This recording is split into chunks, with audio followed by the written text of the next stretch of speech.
నమస్తే. ఇన్నాళ్ళు నన్ను సపోర్ట్ చేస్తూ, ఎంకరేజ్ చేస్తూ మీ ప్రేమని నాకు అందిస్తున్న ప్రతి ఒక్కరికి కృతజ్ఞతలు. అలాగే ఈ వీడియో కూడా ఖచ్చితంగా మీకు ఉపయోగపడుతుంది. లైక్, షేర్ అండ్ సబ్స్క్రైబ్ చేసి మీ సపోర్ట్‌ని నాకు అందించండి. అలాగే ఈ వీడియో పట్ల మీకున్న అభిప్రాయాన్ని కామెంట్ సెక్షన్‌లో కామెంట్ చేసి తెలియజేయండి. ఇప్పుడు వీడియోని చూద్దాం. నమస్తే, వెల్కమ్ టు అవర్ ఛానల్. నేను పద్మిని. ప్రస్తుతంతో పాటు ప్రముఖ ఆధ్యాత్మికవేత్త, వాస్తు జ్యోతిష పండితులు, లలిత ఉపాసకులు, వాస్తు జ్యోతిష శిక్షణ నిపుణులు బ్రహ్మశ్రీ నానాజీ పట్నాయక్ గారు మనతో పాటు ఉన్నారు. మాట్లాడదాం. సార్ నమస్తే. సార్ శ్రీమాత్రే నమః. Sir, Tesla company owner Elon Musk ఒక వివాదాస్పదమైన కమెంట్ ని చేశాడని ఖచ్చితంగా చెప్పుకోవచ్చు. ఈవీఎం మెషిన్స్ ఏవైతే ఉంటాయో ఓటింగ్ ప్రాసెస్ కి వినియోగించేవి, వాటిని హ్యాక్ చేసేటటువంటి పరిస్థితి ఉంటుంది అని ఈ కమెంట్ ని చేశాడు. ఎట్లా అర్థం చేసుకోవచ్చు సార్? అట్లా ఉండేటట్టు అయితే మరి అపోజిషన్ కి కూడా, అంటే జాతీయ స్థాయిలో మనం చూసుకుంటే అపోజిషన్ కూడా ఏం తక్కువ రాలేదు, మంచి ఓట్సే వచ్చాయి కదా. అండ్ రామ్ మందిర్ నిర్మించిన స్థానంలో ఓడిపోయింది, అధికార పార్టీ ఓడిపోయింది. మరి ఇవన్నీ కూడా కన్సిడరేషన్ ఉంటుంది కదా. ఇవన్నిటిని ఏమీ ఆలోచించకుండా ఒక వేరే దేశస్థుడు ఇట్లా మాట్లాడటం ఎట్లా అర్థం చేసుకోవచ్చు? ఒకటమ్మా, ఇక్కడ ఏంటంటే టెస్లా అధినేత ఎలన్ మాస్క్ ఎవరవుతున్నారు, గొప్ప బిజినెస్ మ్యాన్, అందులో ఎటువంటి డౌట్ లేదు. అతను ఎందుకు అలా ట్వీట్ చేశాడు అనడానికి అనేకమైన కారణాలు ఉంటాయి, ఒకటిని కాదు. మీరు ఇందాక అన్నట్టుగా నిజంగా గనక ఈవీఎంని గనక హ్యాక్ చేసుకునే పరిస్థితే ఉంటే చక్కగా 400 తెచ్చుకోవచ్చు శుభ్రంగా. ఎప్పటికీ మన చేతిలోనే ఉంటుంది. అదే విధంగా ఇక్కడ జగన్ పరిపాలన ఉంది, ఆయన చేతుల్లో అన్ని ఉంటాయి. ఆయనే గెలుచుకోలా చేసుకోవచ్చు. 11 రావడం ఎందుకు? మరి చంద్రబాబు నాయుడు గారికి ఏమీ లేదు సపోర్ట్, అప్పటికి పరిస్థితి బాగాలేదు. జగన్ గారు కూడా ఆశ్చర్యపోయారు, ఏమైపోయారు రైతులు, ఏమైపోయారు నా అన్నజనులు, ఏమైపోయారు, ఇట్లా రకరకాలుగా. లాస్ట్ టైం కూడా 5 years బ్యాక్ ఎలక్షన్ జరిగినప్పుడు కూడా ఇలాగే అన్నారు. ఏమన్నారు? జగన్ ఈవీఎం హ్యాక్ చేశారు అన్నారు. ఇప్పుడేమో చంద్రబాబు నాయుడు గారు ఎవరు గెలుస్తారు, హ్యాక్ చేశారు, నేను పోటీ చేస్తే నేను హ్యాక్ చేసేస్తాను, మీరు పోటీ చేసినా మీరు హ్యాక్ చేశారు అంటారు. అంత ఈజీగా? లేకపోతే అది అసలు అయ్యే పరిస్థితి ఉంటుంది? అదేంటంటే దానికి ఇంటర్నెట్ కనెక్టివిటీ ఉండదు హ్యాక్ చేయడానికి. ఫస్ట్ అన్ని అంత సూక్ష్మంగా దాన్ని తెలుసుకుంటే ఇంటర్నెట్ యాక్సెస్ అనేటువంటి దానికి ఉండదు actually. First point number 1. American related EVMs కి ఉంటుంది, దీనికి ఉండదు అని చెప్పడం జరిగింది. మన ఇండియన్ ఉండదు. ఇంకోటి ఏంటంటే టెస్లా అధినేత ఎందుకు చేశాడు? ఆయన ఫస్ట్ ఇండియన్ కాదు, కెనడా, ఆస్ట్రేలియా, ఆ 3 countries కి సంబంధించిన సిటిజన్షిప్ ఉన్న వ్యక్తి అతను. ఇండియన్ సిటిజన్షిప్ కాదు, ఇండియన్ సిటిజన్ కాదు అతను. ఆయనకి ఏం పోయింది? జనాల మీద అతనికి ఏమి ఇష్టం గానీ ఏమీ ఉండదు, అసలు ఇక్కడ పరిస్థితులు ఎలా ఉంటాయి కూడా తెలియదు, సంబంధం ఉండదు. ఆయన అట్లా చేయడానికి నేను అనుకోవడం అయితే 2 కారణాలు. ఒకటి, ఫస్ట్లో అతను ఇక్కడ టెస్లా కార్స్ రిలేటెడ్ సంబంధించిన పెడతా అన్నప్పుడు పర్మిషన్ ఇవ్వలేదు బీజేపీ గవర్నమెంట్. ఎందుకు ఇవ్వలేదు అంటే అతను ప్రొడక్షన్ ఇక్కడ పెట్టనన్నాడు. ప్రొడక్ట్ ఏదైతే తయారీది ఉంటుందో ఇక్కడ పెట్టనన్నాడు. ఇక్కడ పెట్టినప్పుడు ఇక్కడ జనాలకి రావుగా, ఉద్యోగాలు రావుగా, పైగా కాస్ట్ కూడా ఎక్కువైపోతుంది. ఇక్కడ పెట్టుకుంటే మనకు ఉద్యోగాలు వస్తే తక్కువ రేటుకి వస్తుంది. ఇక్కడ ఇప్పుడు ఏదైనా ఒక గవర్నమెంట్ ఒక ఇక్కడ ఉండేటువంటి వాళ్ళకి ఉపాధి కల్పించడానికి ఇస్తుంది పర్మిషన్ అనేది. ఒప్పుకోకపోతే అప్పుడు ఆయన ఏం చేశాడంటే, సరే ఇక్కడే నేను మిషనరీ పెడతాను అన్నప్పుడు అప్పుడు ఒప్పుకుంది, అప్పుడు ఓకే చేసింది. ఎందుకు ఇక్కడ వాళ్ళకి వస్తుందని అప్పుడు గవర్నమెంట్ ఓకే చేసింది. అందువల్ల కూడా అతను అలాంటి ట్వీట్ చేయడం జరిగింది. ఒకటి. ఇంకోటి ఏంటంటే ఇప్పుడుండే గ్రహస్థితి రాహు మీనంలో మనం చెప్పుకున్నాం. కొంచెం ఈ మన అంటే నార్త్ వాళ్ళు వాళ్ళ సిద్ధాంతం పరంగా వాళ్ళు రైట్ అనుకొని అట్లా ముహూర్తాలు పెట్టేసుకుంటారు. కొంచెం మన ఎవరైతే ప్రధానమంత్రి గారు చేసిన ముహూర్తంలో కొంచెం మనకి పంచగ్రహితంలో చిన్న దోషం ఉంది అని చెప్పుకున్నాం. దాని ప్రభావం కూడా ఉంటుంది. జరగలేదు. అందువల్ల కూడా కొంచెం మాటిమాటికి మొన్నటిదాకా నిట్ సంబంధించినటువంటిది ఎగ్జామ్స్ ఇష్యూస్ వచ్చాయి.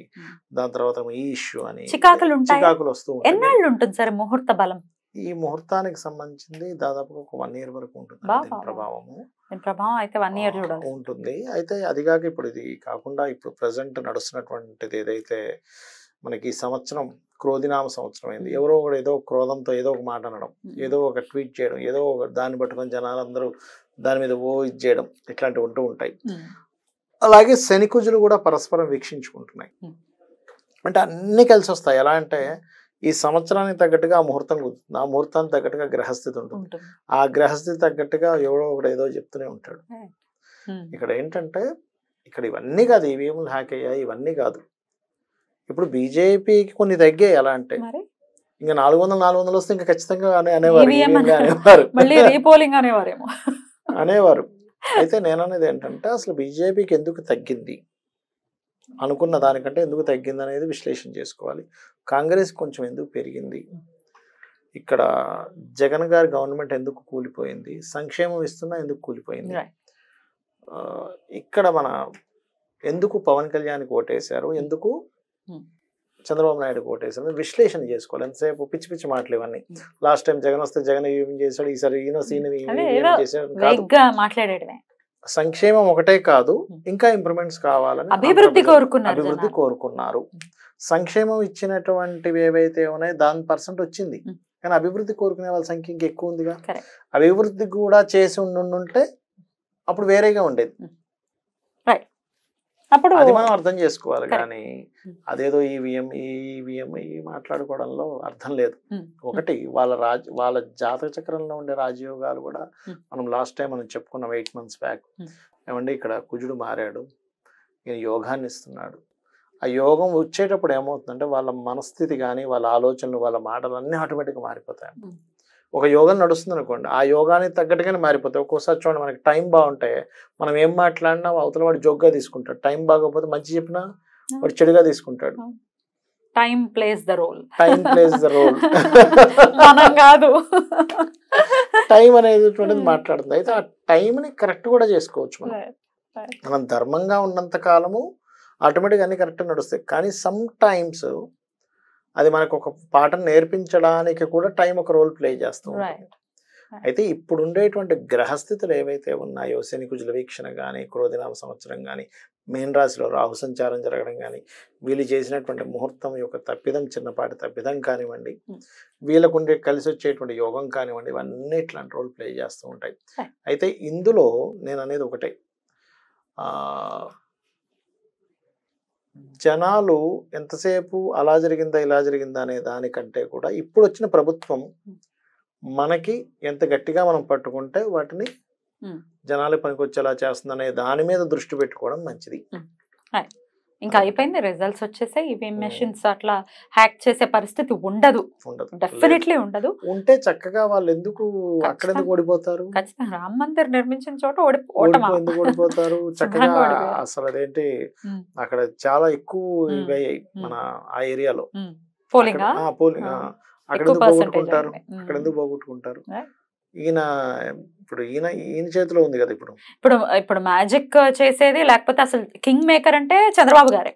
ఎందుకంటే ఆయన గాని విరమించుకుంటే ప్రభుత్వమే కూలిపోతుంది. ఇంకోటి ఏంటంటే ఈ కూటమి పవన్ కళ్యాణ్ గారు వచ్చి ఇద్దరిని కలిపారు. మోడీ గారికి పెద్దగా ఇంట్రెస్ట్ ఉండేది కాదు ఏది ఎలక్షన్స్ అయ్యే వరకు. తర్వాత కలిసిపోయారు ఇద్దరు, చక్కగా మళ్ళీ మంచి ఫ్రెండ్స్ గా అయిపోయారు. అలాంటప్పుడు ఈయన సపోర్ట్ లేకుండా చేసుకునేవాడు కదా ఆయన. ఎగ్జాక్ట్లీ. ఇవన్నీ గొడవలు ఎందుకని, ఎందుకంటే ఆకర్షణ మారొచ్చు, నేను సపోర్ట్ లేకుండా తయారు చేసుకోవచ్చు. ఏంటంటే ఏవో ఇంక పిచ్చి మాటలు ఇవన్నీ పట్టించుకోవాల్సిన అవసరం లేదు. అంటే ఒకటి అభిమానులు ఉంటారు, అందులో అభిమానులకు అట్లా అనిపిస్తుంది, అనుమానం వస్తుంది, అమ్మో ఇలా జరిగిందేమో, నేను ఓటేసాను కదా ఎందుకు గెలవలేదు. ఓటు వేసిన వాళ్ళ ఓటు అక్కడే ఉంది. 40% చెప్పుకున్నాడు ఆయన చాలా క్లియర్ గా. జగన్ గారు చెప్పారు బయటకు వచ్చి, నా 40% నాకు వచ్చింది అని. అంటే ఓటు వచ్చింది కానీ ఎక్స్ట్రా ఓట్లు పడ్డాయి ఈసారి, ఎక్కడెక్కడి నుంచో వచ్చేసారు. అసలు ఏంటంటే నేను ఆ రోజు ఊరు వెళ్తున్నా, ఆ రోజు అనుకోకుండా అసలు బస్సులు అయితే ఎంత ఫుల్ అంటే అమీర్పేటలో ఏమిటి జనాలు ఏమిటి బస్సులు అనుకున్నాను. కసిగా వేసేసారు. అసలు అలా ఇప్పుడు ప్రవాసాంధ్రులు కూడా రకరకాల దేశాల నుంచి కూడా వచ్చేసారు ఓట్లు వేయటం కోసమే. నిజంగా చాలా బాధ్యతాయుతంగా వినియోగించుకున్నారు ఈసారి అని ఖచ్చితంగా వినియోగించుకున్నారు. ఇప్పుడు గెలవడం కంటే కూడా నేను చెప్పేది ఒకటే, నిలబెట్టుకోవడం చాలా ముఖ్యం. ఇప్పుడు ఇదే బిగ్గెస్ట్ టాస్క్ ఇది. ఎందుకంటే అంతకంటే ఎక్కువ ఇచ్చారు ఇక్కడ వీళ్ళు, హామీలు ఏవైతే ఇంకా ఎక్కువైపోయాయి ఇక్కడ. దీన్ని ఎట్లా నిలబెట్టుకుంటారు, దీన్ని ఎట్లా చూపించుకుంటారు, చాలా పెద్ద టాస్క్. ఇంకోటి ఏంటంటే మిస్టేక్ ఎక్కడ చేయకూడదు అంటే అనవసరంగా అవతల వాళ్ళని రెచ్చగొట్టే పని చేయకూడదు ఎప్పుడు కూడా. ఇప్పుడు వీళ్ళు గెలిచి అయితే ఒకటి పవన్ కళ్యాణ్ గారు చాలా హుందాగా ప్రవర్తిస్తున్నారు, చాలా అద్భుతంగా, పిచ్చి పిచ్చి ప్రలాపనలు ఏం చేయలేదు, చాలా హుందాగా ఉన్నాడు, చాలా హుందాగా చేస్తాడు. ఒక రాజకీయ నాయకుడి నుంచి మనం ఎక్స్పెక్ట్ చేసేది అదే అదే కదా. ఇట్లా కక్షలు తీర్చుకోవడానికి, కార్పణ్యాలు చూపించడానికి ఏదైనా రౌడీజమా? రాజకీయం కదా. అయితే ఇందులో చాలా మంది నాకు ఫోన్ చేసి అడిగింది కూడా ఏంటంటే, ఏమండి ఇప్పుడు ఏదైనా జగన్ గారు ఏదైనా యాత్ర చేసి ఏదైనా మళ్ళీ జనాలను ఇది చేసుకుంటారంటే నేను చెప్పేది ఒకటే, సంవత్సరం వరకు కేతువు మారే వరకు ఎటువంటి యాక్షన్ తీసుకున్నా జగన్ గారికి పాజిటివ్ గా లేదు, చెయ్యడు కూడా నాకు తెలుసు. ఒకవేళ చేసినా అది అరకొరగానే ఉంటుంది, కానీ 1 year వరకు మాత్రం కాంబినేషన్ సరిగ్గా లేదు. ఎందుకంటే 1 year వరకు మన పవన్ కళ్యాణ్ గారికి, చంద్రబాబు నాయుడు గారికి బలం ఎక్కువగా ఉంది. ఆయన ప్రమాణ స్వీకారం చేసిన ముహూర్తం బాగుందా సార్?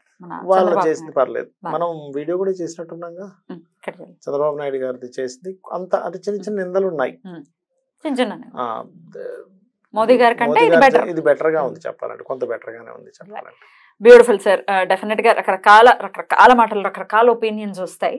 అది బయట నుంచి కూడా రావటం అనేది ఎంత అక్కస్ ఉందో అనేది కనపడుతుంది. అంటే కొన్ని దేశాలకి ఇండియా ఎదగడం ఇష్టం లేదు. ఆబ్వియస్లీ ఇండియా ఒక పెద్ద దేశంగానే ఉండిపోవాలి, ఇండియా ఎక్కడ ఎదగకూడదు. ఎదిగితే మన యొక్క ఇది కోల్పోతుంది. దేశాల దాకా ఎందుకమ్మా, కొన్ని మనం రిలేషన్స్ లో చూస్తుంటాం చూసారా, ఒక కుటుంబం ఎదుగుతుందంటే వీళ్ళు తట్టుకోలేకపోతుంటారు, వీళ్ళు పెట్టేదే ఉండదు అక్కడ, వీళ్ళు జేబులోంచి పెట్టేదే ఉండదు. అలా ఎలా అయితే ఒక కుటుంబం ఎదుగుతుందంటే ఇంకో కుటుంబం వాళ్ళ అన్నదమ్ములు అక్కచెల్లెళ్ళు ఎలా అయితే ఈర్షపడతారో, ప్రపంచ దేశాలకి ఇండియా ఎదగడం ఇష్టం లేదు. ఎంతసేపు వాళ్ళ బిజినెస్ ఇండియాలో చేసుకుని పెద్ద దేశంగానే ఉంటుంది, ఇక్కడ నుంచి డబ్బులు తీసుకెళ్ళడం ఇష్టమే, కానీ ఇండియా ఎదగడం ఇష్టం లేక వేరే దేశాలు కూడా ఫండ్స్ చేసాయి ఈసారి మోడీని నింపేద్దామని. ఇండియాని డెవలప్ చేసే వాళ్ళు రావాలని మనం కోరుకునేది. అక్కడ మోడీ కావచ్చు, ఇంకోళ్ళు కావచ్చు, రేపు పొద్దున ఎవరైనా ఇండియాని డెవలప్ చేసే వాళ్ళు కావాలి. అద్భుతం సార్, చాలా చక్కటి అనాలిసిస్ ని తెలియజేశారు. Thank you. నమస్తే. శ్రీమాత్రే నమః.